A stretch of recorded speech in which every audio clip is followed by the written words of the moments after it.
네, 여러분. 오늘 배울 내용은 운동과 순환계에 대해서 배워보도록 하겠습니다. 이 순환계는 사실 그 구조적인 측면을 먼저 잘 이해했을 때 그 기능적인 측면까지 잘 이해되리라고 생각합니다. 그래서 첫 이 순환계에 들어갈 때는 구조에 대한 설명을 여러분에게 많이 할 예정입니다.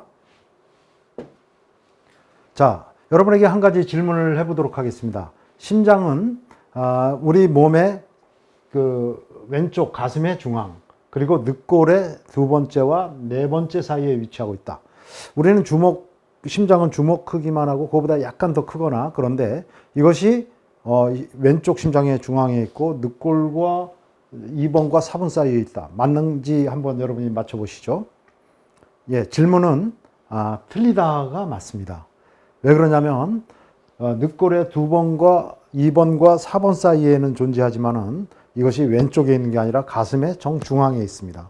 중앙에 있고 단지 약 3분의 2가 왼쪽으로 기울어져 있을 뿐입니다. 그래서 이거에 대해서 잘못 이해하시는 분이 많은데, 그래서 이 흉골이라고 하는 큰 뼈에 의해서, 심장은 소중하니까 뼈에 의해서 이렇게 잘 보호받고 있다, 이렇게 얘기할 수 있는 것이죠. 자, 그러면은 여러분에게 이 심장의 순환에 대해서 설명을 드리겠는데요. 심장을 중심으로 해서, 심장은 이제 펌프로서의 역할을 하고 혈액을 갖다가 온몸으로 돌리는 그런 역할을 하는데, 이 순환은 크게 대순환 또는 온몸 순환이라고도 이야기하고요. 그 다음에 폐순환, 허파순환이라고도 얘기하죠. 이것을 또 소순환이라고도 얘기합니다. 그래서 심장이 수축을 할 때 이 화살표 방향으로, 바로 이 방향과 이 방향으로 혈액이 박출되게 되는 것이죠. 즉 대동맥을 통해서 온몸으로, 즉 위아래 온몸으로, 여기는 아래쪽으로만 표시했지만요, 온몸으로 순환을 하고, 그 다음에 폐동맥을 통해서는 폐로 가는 혈액이 박출되는 것이죠. 자, 심장이 이렇게 수축을 할 때 박출되는 이 혈액이 온몸을 순환을 하고, 그 다음에 온몸을 순환할 때 여기는 혈관을 한 줄로만 그렸지만은 사실 대동맥으로 나와서 소동맥으로 갈라지고, 또 많은 분지를 이루어서 세동맥으로 갈라지고, 그 다음에 무수히 많은 모세혈관, 이 모세혈관은 총 연장을 따지면은 지구를 2바퀴 반 정도 도는 정도로, 즉 12만 킬로미터가 될 정도로 엄청난 거미줄 같은 네트워킹이라고 생각하시면 되겠습니다. 그래서 인체의 모든 70쪽에나 되는 모든 세포들은 이런 모세혈관에 의해서 둘러싸여 있어서 인접한 모세혈관으로부터 산소를 공급받고, 또 자신이 에너지 대사 활동의 결과 생성시킨 이산화탄소는 내보내서 결국 정맥계를 통해서 자신의 오른쪽 심장, 우심방으로 혈액이 다시 돌아가게 되겠죠. 바로 이 과정을 온몸 순환이다, 이렇게 얘기하겠습니다. 한편 심장이 수축할 때 이쪽 편으로 박출된 혈액은 폐 동맥을 통해서 폐로 가게 되죠. 즉 오른쪽 폐와 오른쪽 허파와 왼쪽 허파로 가서 폐 모세혈관에서 마침내 우리가 들여 마신 공기로부터 산소를 받아들이고, 그 다음에 이산화탄소를 내보내는 가스 교환을 통해서 이 혈액은 동맥혈액으로 바뀌어서 다시 자신의 왼쪽 심장으로 다시 돌아오는 이 경로, 즉 여기서 폐를 거쳐서 다시 왼심장으로 동맥혈로 바뀌어서 돌아오는 이 경로를 허파순환 또는 소순환이다, 이렇게 얘기할 수 있습니다. 그래서 여러분들은 허파순환과 온몸 순환을 잘 그 경로를 이해하시면 되겠습니다. 자, 이것은 바로 심장의 그림인데요. 바로 이 부분, 심장의 바로 이 부분을 확대해서 보여준 부분이 바로 이것이다, 이렇게 보시면 되겠습니다. 심장은 이렇게 보다시피 굉장히 두꺼운 근육, 특히 이 심실은 두꺼운 근육으로 되어 있고, 요 부위, 즉 좌심실 부위는 우심실보다 훨씬 더 근육이 두껍고 강하다고 볼 수 있습니다. 왜냐하면 좌심실은 더 온몸을 순환시키는 그런 펌프 작용을 하고 수축 작용을 하고, 우심실은 이제 소순환, 폐로 보내는 그 혈액을 박출하는 것이죠. 그러니까 이제 우심실에 이 심장이 두껍게 있는데 이 근육을 바깥쪽에서 둘러싸고 있는 이 막을 보여주고 있습니다. 제일 바깥쪽에 있는 이 막을 섬유심장막이다. 심낭이라고도 그러고요. 그 다음에 이제 그 안쪽에 있는 막을 벽쪽심장막이라고 하는데요. 이 벽쪽심장막하고 그 다음에 이 심장 바깥막 사이에 심장막 공간이라는 이 공간이 있습니다. 이 공간에는 액체가 들어가 있는데 활액이라고 할 수 있습니다. 이 활액을 하는 역할은 심장이 수축과 이완작용을 하면서 굉장히 많은 마찰열이 발생하죠. 그래서 이런 마찰을 감소시켜주는 윤활제로서의 역할을 하는 활액이 이 심장막 공간에 들어가 있다. 이렇게 볼 수 있습니다. 또한 이 심장 근육을 보시게 되면 요것을 이쪽에서 감싸고 있는 질긴 섬유성 조직막이 심장 바깥막이고요. 또 이 심장 안쪽에, 물론 이쪽 안에는 이제 혈액이 차 있겠죠. 이 안쪽에 이 막을 갖다가 심장 속막이라고 할 수 있겠습니다. 그 다음에 바로 이제 이 심장을 보게 되면은 이렇게 동맥이, 동맥이 이렇게 들어가 있고 또 정맥도 이렇게 들어가 있습니다. 이런 구조로 돼 있어서 이 동맥으로부터 또 소동맥, 세동맥 이런 형태로 여러 분질로 이루어서 이 심장 근육에 혈액을 공급하고 있다. 이렇게 여러분이 이해하시면 되겠습니다. 네. 그러면 이제 심장이라고 하는 것이 하는 역할은 결국 펌프로서의 역할이죠. 혈액을 온몸으로 순환시키거나 폐로 순환시키는 역할을 하는데 이 그림을 보시면서 여러분이 이제 번호를 한번 잘 보시면 좋겠습니다. 그래서 이 상당히 복잡하게 보이는데 저와 함께 잘 설명을 들으시면 그렇게 복잡하지는 않으리라고 생각합니다. 먼저 심장이 온몸을 순환해서 돌아가는 혈액은 정맥을 통해서 1번이죠. 이렇게 들어오게 되죠. 이것은 온몸을 순환해서 산소를 내보내고 이산화탄소를 받은 이산화탄소가 풍부한 정맥 혈액이 이제 1번을 통해서 들어오게 되죠.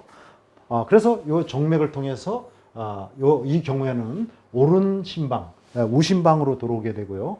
또 한편 폐에서 이산화탄소를 갖다가 내보내고 산소를 받아들여서 동맥 혈액이 된 혈액은 바로 이 정맥을 통해서 들어오게 되죠. 그래서 왼심방 또는 좌심방이라고 하는 곳으로 혈액이 들어오게 됩니다. 즉 이렇게 왼심방을 통해서 또 왼심방으로 그 다음에 오른심방으로 정맥을 통해서 이렇게 혈액이 들어오는 과정을 보여주고 있습니다.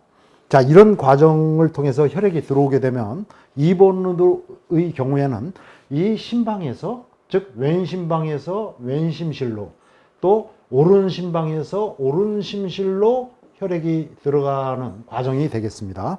판막이 이렇게 있는데요. 이 판막을 2000판, 그 다음에 이 판막을 3000판이라고 하는데 이 판막이 아래로 열리면서 여기에 들어있는 혈액이 아래로 쭉 밀려 들어오게 됩니다. 이렇게 혈액이 심실로 동시에 들어오는 것이죠. 이 과정을 심방에서 심실로 들어오는 이 혈액의 과정을 2번이라고 보시면 되겠습니다. 그 다음에 이제 심장이 하는 일은 펌핑을 하는 거죠. 특히 이 좌심실과 우심실, 오른 심실과 왼심실은 강한 근육으로 돼 있어서 이것이 강한 수축작용을 해서 압력을 높여서 혈액을 강하게 품어내게 됩니다. 즉 3번의 과정이 되겠습니다. 심실에서 왼심실에서 혈액을 강력하게 박출해서 결국 이 대동맥 판막이라고 하는 이 판막을 통해서 요 대동맥 활 방향으로 혈액을 박출하게 됩니다.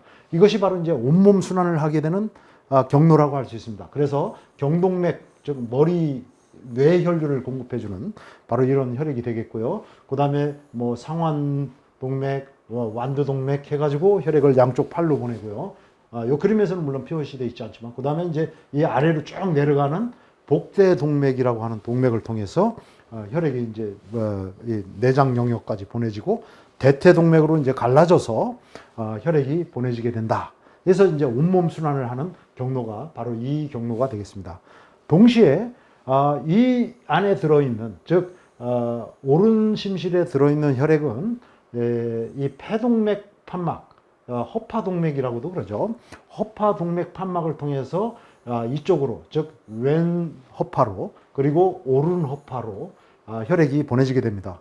이렇게 보내지는 혈액은 허파에서, 즉 폐에서 산소와 이산화탄소의 가스 교환을 마치고 아까 말씀드린 바로 이 정맥을 통해서 왼 심방으로 이렇게 좌심방으로 다시 돌아오게 되는 경로를 겪게 되겠습니다. 그래서 여러분들은 바로 이 혈액이 심장을 통해서 어떻게 박출되어서 펌핑되어서 돌아가게 품어지게 되고 그리고 어떻게 돌아오는지에 대한 전체적인 그림을 잘 머릿속에 기억하시면 좋겠습니다. 네. 근데 이제 심장이 계속 1분에 60번, 50번, 70번, 80번 이렇게 박출한다. 펌핑 작용을 갖다가 하게 되는 건데, 사실은 이런 심장의 펌핑 작용은 뇌에서부터 연결되어 있는 교감신경이나 또 부교감신경에 의해서 이 박동이, 심장의 리듬이 조절되지만 심장 자체에도 스스로 이 심장의 전기적 흥분을 발생시키는 특수한 신경 조직이 있는데 그런 구조가 있기 때문에 심장의 자율성이 있다 이렇게 얘기합니다. 심장은 자율성을 갖고 심장의 그 운동을 수행하는 그런 작용을 가지고 있다 이렇게 얘기할 수 있습니다. 그래서 심장을 동물로부터 적출해 내 가지고 생리적 식염수에 이렇게 담그게 되면은 한동안 에너지원을 다 소모할 때까지 심장이 스스로 뛰게 됩니다. 이렇게 되는 것은 마치 배터리가 내장되어 있는 것으로 우리가 이해하시면 되겠는데 바로 이 부위에, 즉 위대정맥과 오른 심방을 결합하는 그 부위에 특별한 신경 조직 구조가 있는데 이것을 사이너스 아트리얼 노드, SA 노드라고 합니다. 그래서 이것을 동굴심방결절 또는 동방결절이라고 하는데 여기서 일정한 리듬을 갖고 자극을 갖다가 전파하게 되는 것이죠. 그래서 자극을 갖다 이렇게 발산하게 되면 이 자극은 심방벽을 통해서 오른 심방과 왼 심방을 다 자극이 전도되어서 바로 이 부위로 다시 이 자극, 전기적 흥분이 모이게 되는데 이 신경은 바로 방실결절이라고 이야기를 합니다. 그래서 이런 특수한 신경 조직을 AV 노드에서 아트리얼 벤트리클 노드 이렇게 얘기합니다.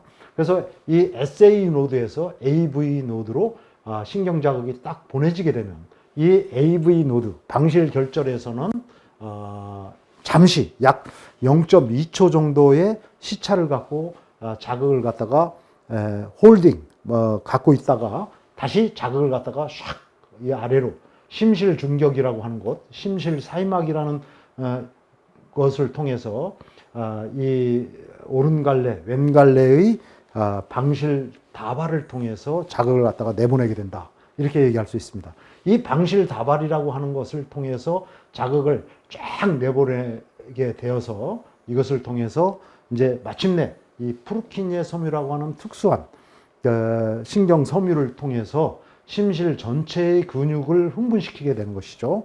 그래서 이것을 발견한 사람의 이름을 따서 프루키니의 섬유라고 얘기합니다. 미국식으로 발음한다면 퍼킨즈의 섬유가 되겠습니다만은 가급적 그 사람의 국적에 맞춰서 발음한다면 독일의 프루키니에가 이것을 발견했기 때문에 프루키니의 섬유라고 부르는 것이 더 맞지 않을까 이렇게 생각합니다. 어쨌든 심장은 그 자체에 전기적 흥분을 스스로 발생시켜서 이것을 갖다가 자극을 갖다가 심장 전체에 전파시키는데 이러한 경로를 자극 전도계라고 이야기를 하는 것입니다.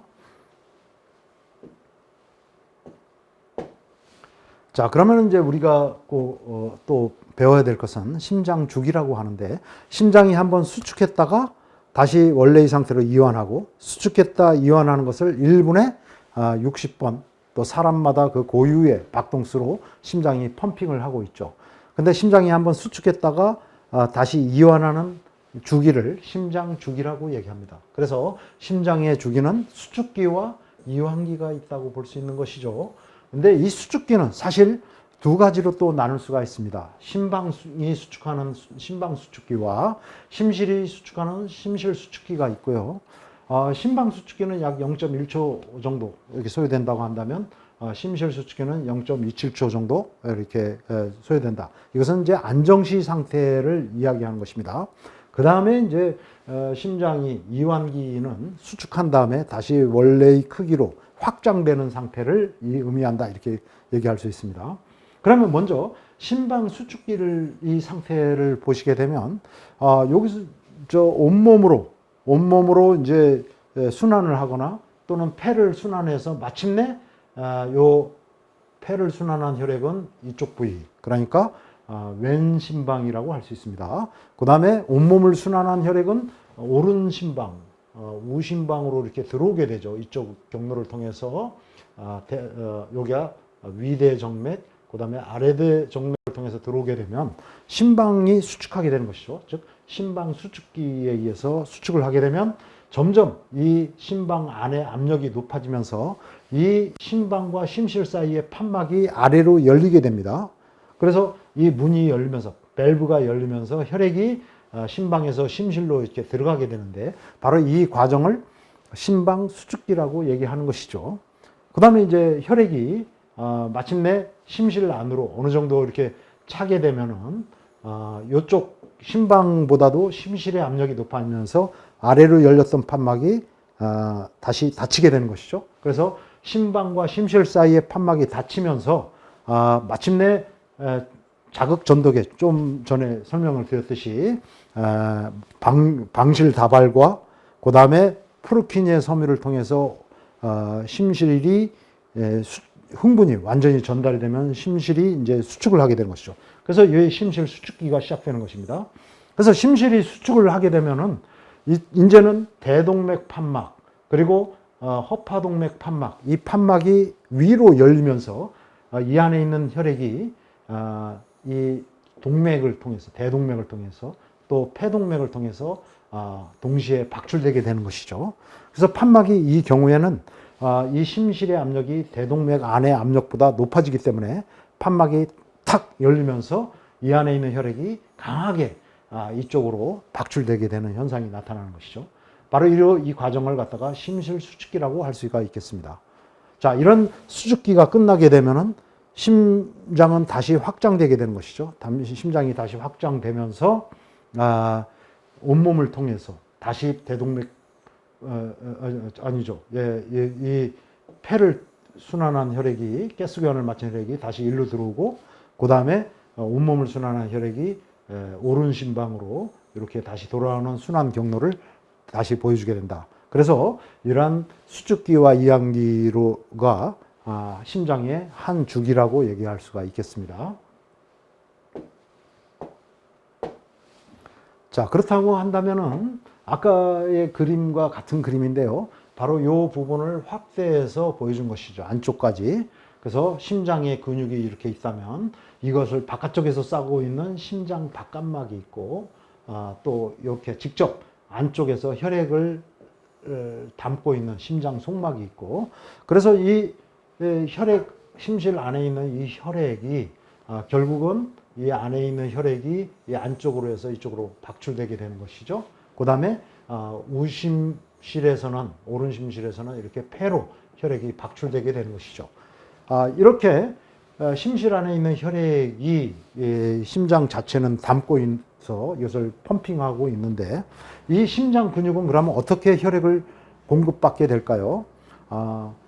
요 화살표, 노란색 화살표가 보이듯이 직접 자기가 담고 있는 혈액으로부터 혈액을 받을 수 없습니다. 받을 수 없기 때문에 이 심장 근육 자체는 본인도 자신이 박출한 혈액으로부터 혈액을 갖다가 공급받아야 된다. 이렇게 얘기할 수 있는데 무슨 말씀이냐 하면은 이 본인이 담고 있는 혈액을 이것을 통해서 대동맥화를 통해서 혈액을 박출하게 되겠죠. 이렇게 박출을 하게 되면 박출된 혈액 중에 일부분이 이 혈관, 여기 보이시는 여러분이 이쪽으로 보이는 오른 혈관, 즉 이 혈관을 오른 심장혈관이고 이쪽을 왼심장혈관이라고 합니다. 이 심장혈관을 통해서 혈액이 들어오게 되는 것이죠. 즉 심장은 자기 안에 담고 있는 이 혈액이 박출돼서 대동맥활로 나가고 심장의 수축이 어느 정도 끝나고 나서 다시 이완되는 그 시점에 이 혈액이 이쪽으로 쭉 빨려 들어오게 되는 것이죠. 심장이 다시 확장하면서 이 혈관입니다. 이 혈관을 통해서 마침내 쭉 들어와서 이 부분까지 다 들어오는 것이죠. 바로 이것을 심장동맥 또는 코로너리 관상동맥이라도 그럽니다. 코로너리 블러드 베슬이라고 하는 이 혈액을 통해서 혈관을 통해서 혈액이 유입되게 되고 이 혈관은 물론 더 작은 혈관으로 갈라져서 이 점선으로 보이는 화살표가 그것을 나타내는 것인데요. 소동맥, 세동맥, 모세혈관을 통해서 이 심장혈관을 혈액을 갖다가 공급해 주는 것이죠. 물론 이 혈액을 통해서 계속해서 심장이 수축할 수 있는 산소와 그 다음에 여러 가지 에너지원을 갖다가 공급받게 되는 것이다. 이렇게 말씀드릴 수 있겠습니다. 자, 그래서 이런 구조를 이해하면서 우리가 뭐 이제 이 동맥을 갖다가 왼심장 동맥, 이 동맥이죠. 이게 왼심장 동맥이고요. 이쪽 점선에서 이쪽 나가는 게. 그 다음에 이제 여기 보게 되면 오른 심장 동맥인데, 말씀드렸듯이 심장이 자신이 담고 있는 혈액을 박출하면 대동맥화를 통해서 온몸으로 보내지게 되는데, 이때 자기가 박출한 혈액 중 일부는 바로 왼심장 동맥과 오른심장 동맥을 통해서 혈액을 공급받게 됩니다. 이 동맥이 하는 역할은 심장 근육에 산소를 공급해 주는 것이죠. 그래서 이 동맥이 이런 형태로 구조로 이렇게 분포되어 있다라는 점을 여러분이 기억하시고요.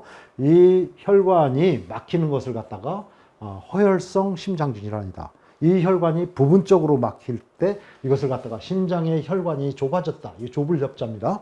그래서 엔지나 팩토리 협심증이라고 얘기를 하고요. 이것이 완전히 막히게 되면은 뭐 이런 부위 또 이런 부위가 막히게 되면 이 혈관에 의해서 혈액을 또 산소를 공급받는 심장 근육은 더 이상 살아갈 수가 없죠. 그래서 이런 상황이 되면 매우 위급한 상황, 극심한 가슴의 통증과 식은땀과 공포감을 초래하고 가슴의 압박감을 초래하게 되는데, 이게 완전히 부분적으로 막히는 경우를 엔지나 팩토리라고 합니다. 심근경색이라고 하는 것은 완전히 막혀서 심장 근육이 괴사되는 상태입니다. 매우 위급한 상황이죠. 그래서 혈관이 완전히 차단이 되어서 심장의 근육이 완전히 차돼서 괴사가 되는 상황이면 딱딱할 경자와 굳을 색자를 써서 심장 근육이 딱딱하게 굳었다 해서 심근경색, 마이오카디얼 인팍션, 또 MI라고도 얘기를 합니다. 자, 이런 그 심장의 혈관의 구조가 이렇다라는 것을 좀 이해하시고요. 그 다음에 이제 심장에서 일어나는, 말씀드렸듯이, 자극 전독에 의해서 자극이 아까 말씀드린 그런 경로로 전도된다라고 볼 수 있는데, 이러한 심장에서 일어나는 정기적 현상을 우리 피부 표면에서 기록하게 되는데, 이렇게 심장에서 일어나는 정기적 현상을 기록한 것을 엘렉트로카디오그래프, ECG라고 합니다. 약자로 엘렉트로카디오그래프 해서 ECG다 이렇게 얘기하는데, 전극을 이런 형태로 흉모를 피해서 양쪽 그 늑간 사이에 이렇게 부착을 하게 되는데, 각각의 전극을 번호 순서대로 1번, 2번, 3번, 4번, 5번, 6번 해서 이렇게 자기의 왼쪽으로 붙이게 됩니다. 그래서 이러한 그 심전도는 이러한 경우는 흉부 유도라고 얘기하고, 또 양쪽 팔목과 발목 사이에 전극을 부착해서 전기적 현상을 기록한 것을 사지 유도라고도 얘기합니다. 이것은 뭐 여러분에게 오늘 이 시간 자세히 설명하려면 한두 끝도 없을 거라고 생각합니다. 그래서 이 심전도는 그 자체에 굉장히 또 하나의 학문적 영역이 있기 때문에 오늘은 가볍게 터치하고 넘어가겠습니다. 네. 그래서 이제 이 심전도라고 하는 것의 전형적인 파형을 보여주고 있는데요. 대체로 이것은 이제 흉부 유도에서 5번 전극, 또 6번 전극 정도의 전극에서 기록한 심전도 파형, 전형적으로 나타나는 파형을 나타내는 것이고요. 이 파형에 대해서 이제 이 이름이 붙여져 있습니다. 그래서 이게 피파라고 하는 것은 동굴 심방결절에서 심방벽을 통해서 방실까지 자극이 전달되었을 때 그때 나타나는 파형을 피파라고 할 수 있고요. 이 방실결절, 즉 AV 노드에서 약 0.2초 정도의 자극 전도의 지연이 나타납니다. 그 과정을 바로 이 평탄한 지점이라고 얘기할 수 있고요. 그 다음에 이제 이 Q파가 나타나는데 음성파입니다. 아래로 나타나는 이 Q파의 경우에는 방실 다발을 통해서 자극이 내려가는 과정을 의미한다. 이렇게 얘기할 수 있습니다. 그 다음에 이제 RS파는 이 방실 다발을 통해서 결국 프루키니의 섬유를 통해서 자극이 심실 전체에 쫙 퍼지는 그 상황을 나타낸다. 이렇게 얘기할 수 있습니다. 그래서 이 QRS파를 QRS 컴플렉스라고도 얘기하고 이 QRS파에 의해서 심실 전체가 흥분이 되는 것을 의미하고 이때 심실의 수축이 이제 일어나게 되는 것이죠. 그 다음에 이제 S파에 뒤이어서 잠시 시차를 두고 T파가 나타나는데 T파는 바로 심실의 재분극이다 라고 얘기를 할 수 있는데 이건 신경계에서 탈분극, 재분극을 설명했으니까 또 이 심전도에 대해서는 또 더 자세히 더 깊은 공부가 대학원 과정이나 그런 과정을 통해서 이해할 필요가 있는 그런 단계라고 생각을 합니다. 오늘은 가볍게 터치하고 넘어가겠습니다. 자, 그래서 우리가 이제 뭐 운동 처방이나 이런 상황에서 트레이드밀이나 바이시클 위에서 운동을 하면서 심장의 활동 상태, 심전도를 통해서 파악할 수가 있는데 안정시에는 나타나지 않은 잠재적 심질환을 운동이라는 자극을 주어서 운동을 하게 될 때 심장에 가지고 있는 잠재적인 심질환이 이런 심전도를 통해서 나타나는 그런 경우가 있기 때문에 운동 처방에서는 이 심전도가 필수적으로 잘 사용되는 것이죠. 어쨌든 이런 파형 이상, 대표적인 파형 이상은 이런 T파 역전, 심근경색이 이전에 경험이 있거나 이제 심근경색의 상태에서 T파 역전이 나타나거나 협심증 같은 경우, 심근경색 같은 경우에 이런 ST 부분이 함몰된다. 그래서 이런 부분이 2mm 이상 이렇게 함몰되거나 또는 이렇게 ST 부분이 상승한 거, 빨간색으로 표시되어 있죠. 또는 이제 Q파가 너 지나치게 크게 큰 Q파가 나타났을 때 이런 것들이 심장의 허혈 상태를 표현하는 경우가 많이 있습니다. 물론 이런 심전도를 가지고 심실의 어떤 병변을 다 파악할 수는 없지만 이러한 허혈성 심질환을 파악하는데 매우 뭐랄까요, 중요한 그런 그 도구로서 이 심전도가 사용될 수 있다. 특히 운동할 때 나타나는 심전도를 운동시 심전도라고 이야기를 합니다. 자, 심장은 자신이 갖고 있는 혈액으로부터 직접 산소 공급을 받는 이점을 간다. 이미 설명했죠? 심장은 자기가 직접 담고 있는 혈액으로부터 혈액을 공급받는 것이 아니고 자기가 품어내는 혈액의 일부가 심장 혈관을 통해서 다시 그 혈액을 공급받는 그런 시스템으로 혈액을 공급받는다. 이렇게 말씀드릴 수 있습니다. 네, 대단히 감사합니다.